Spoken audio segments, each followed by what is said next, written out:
This gives you the direction to look in from the reference point. So, using the clock ray method, a target will be indicated like this. 350. That's the range to the target. Bushy-topped tree. That's your reference point. Right, 1 o'clock, bush on skyline. Remember, keep the mental image of the clock face clear in your mind's eye. The target this time is 300, shed. Left, 9 o'clock, tree. Got it? Let's check it. Remember the instructions? 300, shed, left 9 o'clock, tree. Right. Finally, there are times when it will be extremely difficult to indicate an enemy position by any of the three methods we have seen. For instance, if the enemy goes to ground in completely open, featureless country. In this sort of terrain, it's sometimes quicker and easier to indicate the target by firing tracers. The effect is like an arrow pointing straight to the target. The patrol simply direct their fire where the tracer hits. So using tracers, your target will be given like this.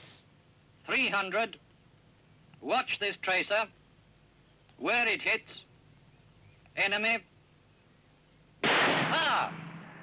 So far, we have looked at the problems of finding, marking, and indicating the enemy in daylight.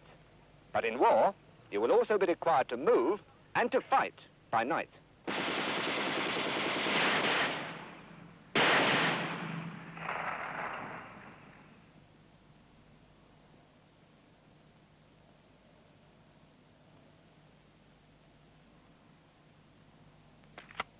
At night, we use our ears in place of our eyes. So you must learn to interpret all the noises you hear.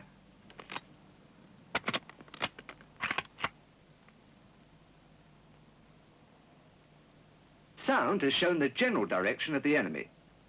Now to get closer and use sight to get a better indication of his position. Darkness imposes many difficulties and many problems. Night fighting is a technique which must be acquired through hard practice and experience. A technique which you will be shown in another film in the series.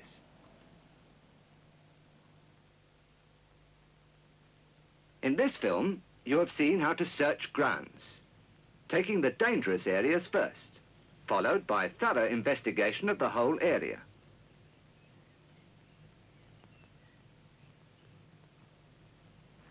You have also seen 4 things to look for when finding the enemy.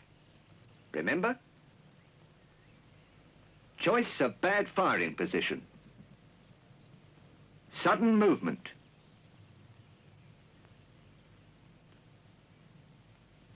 Careless camouflage. And the smoke and flash of weapons.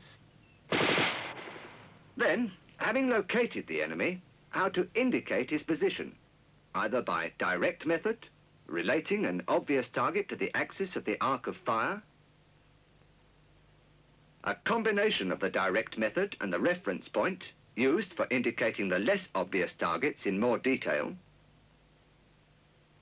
a combination of the reference point and the clock ray method for indicating the more difficult targets, by firing tracer, and finally, we have briefly touched on the important and complex problems of finding and fighting the enemy at night. All this adds up to the fact that finding the enemy requires a very high standard of mental and physical alertness, coupled with good training, practice, and sound common sense. You must be alert, develop an eye for ground, and be able to mark targets in relation to clear aiming points. Remember, observe, be alert, watch everything. Your life may depend on it.